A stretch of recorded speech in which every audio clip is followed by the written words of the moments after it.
Emma from Outside the Bubble, and I am joined with Marty from Morris Palmer, and today we're going to be talking about the evolving roles of the accountant and accountant avoidance. Mm-hmm. And do you do that? I know some of my clients might. So who's avoiding you? Not many. Okay. And maybe that's the point, isn't it? That if you've got a good relationship with your accountant, then you don't need to avoid them. Yeah.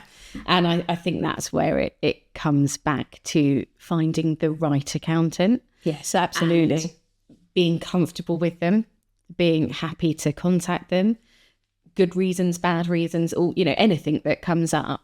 And just having that confidence that they're not going to judge you, they're just going to help you. Yeah. And just building on that relationship, really. And then you don't need to avoid your accountant. You don't. I do see it all the time with clients. Clients generally do have that, I avoid telling my accountant stuff because I might get into trouble. Yeah, and a bit embarrassed, maybe, I sometimes think. Like, maybe they're a bit embarrassed that they haven't made the best decision, or they've done something, perhaps sometimes without actually talking to the accountant before, and then it's like, well, actually, if I just avoid them, I don't have to confess that we've done this thing, which might not be that bad anyway. It is almost like the business equivalent of confessional. Like, you get to the end of the year and you're like, I've done all of this shameful stuff. Don't judge me, but please just put my accounts through and say very little better. And let me just scoot off. Yeah, exactly. And, to be fair, I don't think anyone should feel like that, should they? They should be able to approach their accountant about absolutely anything. Not avoid them. I definitely see an underutilisation of my clients and their accountants. Yeah. So for some of my clients, they see it as a very transactional relationship. It is they do my year-end accounts, they do my tax, they may do my payroll, and it's a very functional relationship.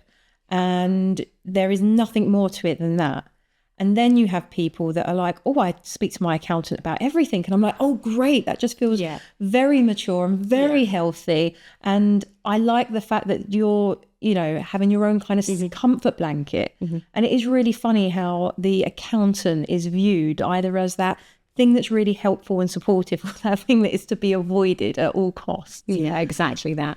And I think also in a way that the evolving role of the accountant, as you said, is the modern role of the accountant is to help advise, support your business. And it's changed so much, I think, hasn't it, the role of an accountant? It was very much, in my mind anyway, very much a past thing. You were always looking back at what had happened. And now with the evolving role, it's much more about looking forwards, the planning, the cash flow, and where is the business going rather than where's it been, which is relevant, but in a way less relevant than where isn't it?